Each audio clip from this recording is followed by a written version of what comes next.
প্রিয় ভিউয়ার্স, আসসালামু আলাইকুম। Welcome to my channel Samina cooking BD এর পক্ষ থেকে আমি সামিনা সবাইকে জানাচ্ছি ওয়েলকাম। সবাই কেমন আছেন? আশা করছি ভালো আছেন। চিংড়ি মাছ আমরা অনেকভাবেই অনেক কিছু দিয়ে রান্না করে থাকি। আজ আমি খুবই সহজ এবং সাধারণভাবে চিংড়ি মাছ রান্না করেছি,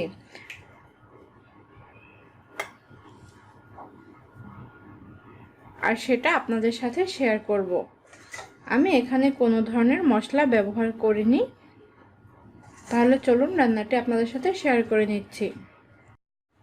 আমি চিংড়ি মাছগুলো কেটে ভালো করে ধুয়ে পরিষ্কার করে নিয়েছি এবং মাঝখান থেকে এখান থেকে ছিঁড়ে যে কালো রগটা থাকে ওটা বের করে নিয়েছি এবং এভাবে কেটে নিয়েছি। এখন মাছটাকে আমি ম্যারিনেট করে রেখে দিব। দিয়ে দিচ্ছি খুবই অল্প পরিমাণে হলুদ, মরিচ এবং স্বাদমতো লবণ। আমি খুব ভালো করে মাছটাকে ম্যারিনেট করে নিয়েছি। এখন এভাবে রেখে দেব 5 মিনিট। তাহলে ফিরে আসছে 5 মিনিট পর। 5 মিনিট পর আমি সরাসরি রান্নায় চলে এসেছি। রান্নার জন্য আমি চুলায় প্যান দিয়ে তেল গরম করে নিয়েছি। এখন মাছগুলোকে আমি একটু ভেজে নিব।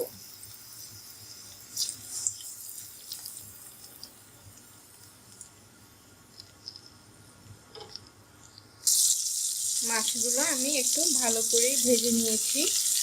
এখন এগুলো আমি তুলে রেখে দিচ্ছি। মাছগুলো তুলে নিয়েছি। এই তেলের মধ্যে আমি পেঁয়াজগুলো একটু ভেজে নিব।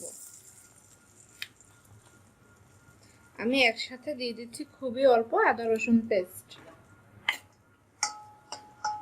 চিংড়ি মাছ, এই সাধারণ চিংড়ি মাছ রান্নায় আমি আর কোনো মশলা ব্যবহার করব না। পেঁয়াজগুলো আমি ভালো করে ভেজে নিয়েছি। এখন আমি হলুদ আর মরিচের গুঁড়ো অ্যাড করে দিব, আর সেগুলো যেন পুড়ে না যায় তাই অল্প পানি দিয়ে দিচ্ছি।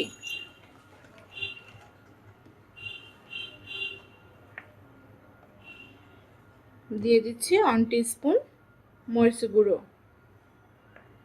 হাফ টিস্পুনের অল্প একটু বেশি হলুদ গুঁড়ো। এখন এগুলো আমি খুব ভালো করে একটু কষিয়ে নিব। স্বাদমতো লবণ।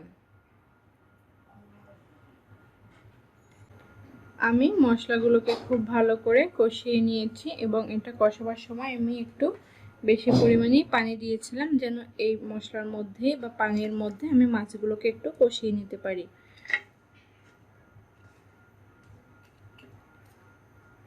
আমি এখন এই পানির মধ্যে মাছগুলোকে একটু কষিয়ে নিব।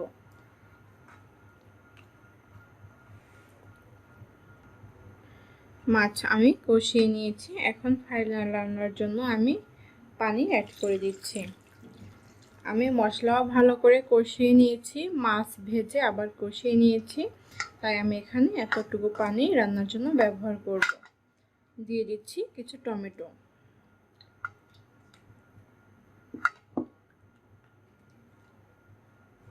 এখন আমি এটা চুলার আঁচ একটু মিডিয়াম এবং হাইয়ের মাঝামাঝি রেখে রান্না করে নিব 5 মিনিটের মতো। 5 মিনিট পর ফিরে আসছি। ফিরে এলাম 5 মিনিট পরে, আর এই 5 মিনিটই আমার রান্নাটা হয়ে গেছে, কারণ আমি এখানে এতটুকু পরিমাণেই ঝোল রেখে দিব। তাহলে আজকের মতো এখানেই শেষ করছি। খোদা হাফেজ।